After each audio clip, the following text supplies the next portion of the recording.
Okay, today we're still be multiplying binomials, but we'll focus on some special cases. The first thing I want you to do is find some products and patterns. Now, these, they're just there to mean the next problem, they don't mean minus. So I want you to find the product of x plus 8 times x plus 8, and I want you to be looking for patterns here. And I would like you, after you do that, to go ahead and find the product of y plus 5 times y plus 5, and then the final one, just 2n plus 3 times 2n plus 3. Okay, so I'll do the first one like fully out, and then we'll just see. But so you could have done x times x is x squared, and x times 8 is 8x, and then plus another 8x, and then finally 8 times 8 plus 64. And you should have gotten x squared plus 16x plus 64. Okay, and then in the second one, when you filled that out, you should have gotten y squared plus 10y plus 25. And then the last one, you should have gotten 4n squared plus 12n plus 9. Okay? So I want you to try, just think if you're noticing something that's happening here when you multiply a binomial times itself. If you kind of see any patterns or shortcuts, ways that you might be able to do more of this in your head instead of write it all down. Because I did these last two problems in my head, I didn't write them down. So I want you, without working it out, predict the product of p plus 6 times p plus 6 based on your pattern.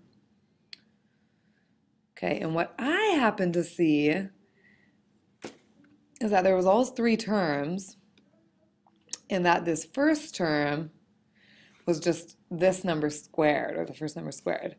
The last term was just this squared. The second one is always the one that's a little bit harder to figure out. So I'm noticing that if you just multiply one of 8 times x, or here 5 times y, or 3 times 2n, the second term is doubling that. So to me, I think this is going to be p squared, and it's going to have 6p twice, so it's going to be plus 12p plus 36. You can see if you got that right. What do you think would happen if we change all the plus signs to minus? So instead we had p minus 6 times p minus 6. Okay, do you have any thoughts of what would happen there? Would everything change to a minus, only some of it? Change it all together?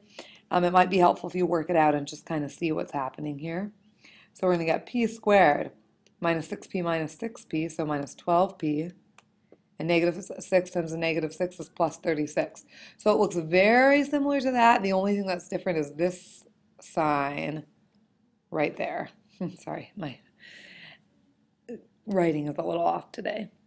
Okay, so I actually think I'll go ahead and give you the rules first before you try the second part. So what I'm noticing about this rule, okay, those were called squares of binomials. And squares of binomials, so it was a number times itself, or an expression times itself. So p plus 6 times p plus 6, another way I could write that is p plus 6, the quantity squared. So whenever you see p plus 6, or a plus b, the quantity squared, it's going to be a squared plus 2ab plus b squared. If you see a minus b, that quantity squared, we're going to get a squared minus 2ab plus b squared. In words, we could say that the square of a binomial is the square of the first term plus twice the product of the two terms plus the square of the last term. When I give you a problem like this, x plus 5, the quantity squared, the temptation is to write x squared plus 25. If you rewrite it as x plus 5 times x plus 5, you should be able to see that x squared plus 25 doesn't work. It's going to be x squared plus 10x plus 25. Okay, so don't forget that middle part. Okay, so now this looks a little different. I want you to find each product here. X plus 5 times x minus 5, then k plus 9 times k minus 9, and 3c plus 7 times 3c minus 7. So these, everything is the same again, except for in the first binomial there's a plus, and the second one there's a minus. Okay, so when I multiply them out, so again, I would get x squared here, and then minus 5x plus 5x minus 25. You should notice that these are like terms and they do cancel out, and that gives you x squared minus 25. If you do them all, For the second one, you're going to get k squared minus 81. And for the last one, you're going to get 9c squared minus 49. Okay? What pattern do you see here? I hope this pattern's pretty obvious. Okay? I'm noticing that because we have a plus and a minus, that the middle terms always end up canceling out. And so all we have to actually do is multiply the first terms and the last terms here. So this should be x squared minus 64. All right, this pattern, it's called a difference of squares. Difference, because we're subtracting here. The square, square. So it says a plus b times a minus b always equals a squared minus b squared. Okay, so the product of the sum and difference of the same two terms, it's the difference of their squares. So, find these answers without me, hopefully. Okay, so y plus 11 squared. So I want you to do one of two strategies here. Either remember that this is a plus b squared and just kind of think that's a squared plus 2ab plus b squared, or just write it out and then think about the distributive property. Okay, so we're doing y times y, which is y squared. Okay, and then I do 11 times y, which is 11y, double that, so plus 22y, and then plus b squared, so plus 121. That should be that term simplified. Okay, again, here's a quantity squared. Remember, this is going to mean 3w minus 6 times 3w minus 6. Okay, and I mean, it's nice to be able to do these problems mentally, so I like to do the trick. So if I'm squaring a, or 3w, I'm going to get 9w squared. If I multiply a times b, so 3w times 6 is 18. I double that, get 36, and it's a minus, so it's a minus 36w. And then minus 6 times minus 6, or squaring b, it's going to be plus 36. That should be my simplified answer there. Okay, let's look at a genetics problem just for Mr. Brightville. So among guinea pigs, the black fur gene B is dominant and the white fur gene W is recessive. That means that a guinea pig with at least one dominant gene, BB or BW, will have black fur. A guinea pig with two recessive genes, white, will have white fur. You can model the probabilities with this expression. 0.5b plus 0.5w, that quantity squared. Okay, so it's this is a lot like the Punnett square. We might have black W or black white. I mean, BW or BW. Those would be two parents that have black fur, but they both have the recessive gene in there. Okay, so this is kind of like that problem. So it's saying you have a half a chance of black, half a chance of W if they're equal. You have those parents that both have the recessive gene in it. And I want you to find the result that the product gives and see what it means. So if I do this, it's squared. So again, it means times itself. I'm going to use the shortcut. So I'm going to do 0.5b squared. That's going to be 0.25 b squared. If I do b times w, so 0.5 times 0.5 is 0.25 bw, double that, plus 0.5 bw, plus the second term squared, it's going to be 0.25 w squared. Okay, that would be the result of the product. And if we go back to this Punnett square again, this would be BB, BW, BW, WW. Okay, I hope you can kind of see how it relates, saying this B squared is both black genes. Okay, it has a 25% chance of happening, or 1/4.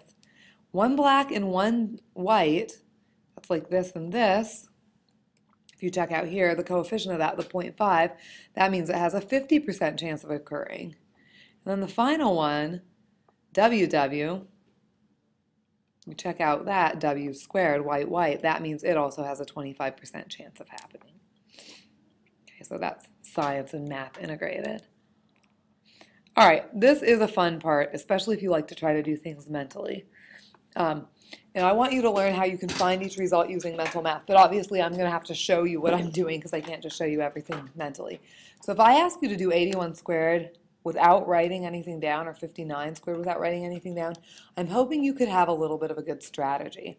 So what I'd like you to think of 81 as is 80 plus 1. And if we're squaring that, we're going to use that a squared plus 2ab plus b squared to kind of come up with a nice way to do this quickly in our head. So 80 squared, so 80 times 80, that should be 6,400. 80 times 1 is 80, and if I double that, I get 160. And 1 times 1 is 1. If I add these together, and I maybe can do that in my head, I get that 6561 is 81 squared. So I'm using my properties to make it a problem that's easier for me. Okay, 59 squared. I could do 50 plus 9, but there's a way that's much easier in my opinion. And that's doing 60 minus 1, because 60 is a nice easy way to do a problem. Okay, so then I'm going to do 60 squared, which is 3,600. 60 times 1 is 60. Double that, that's 120. But remember, this time I'm minus that. And then add the 1. So 3,600 minus 120, that's 3,480. And then add 1, get 3,481. And hope that I could do that using mental math again. Okay, so this is a good strategy for how to do problems, some problems more easily in your head. All right, let's look at this one. Find p to the fourth minus 8 times the quantity p to the fourth plus 8. So when you look at this, you should notice, hey, it's a difference of squares.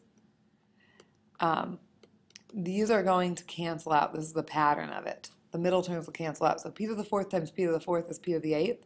I know that these are going to cancel out. So then all I have to really do is minus 8 times 8, minus 64. That's just one minus sign. I just can't get it to work very well. Okay, and then this is one last really fun problem. Find 43 times 37 using mental math. Okay, so I mean, you could do it the traditional way, but that would be hard with mental math. What I want to notice is that these two numbers are both 3 away from 40. They're close to 40. They're both the same distance from it. So we could write that as 40 plus 3 times 40 minus 3. This is my favorite trick. I love this even more than the squaring something. Actually, I like it a lot better than it. So if I'm using mental math here, then I know that 40 times 40, that's 1,600. And I know that these two terms will cancel out happily. And so then I just have a minus 9. And I should get that 43 times 37 happens to be 1,591. Okay, so I used to have a student that would always give his parents these problems like, hey, give me a problem like 46 times 54 and see if I can solve it in mental math. And then he would come up with these ways and they'd pay him because he'd be able to do so many cool math tricks in his head. I was impressed.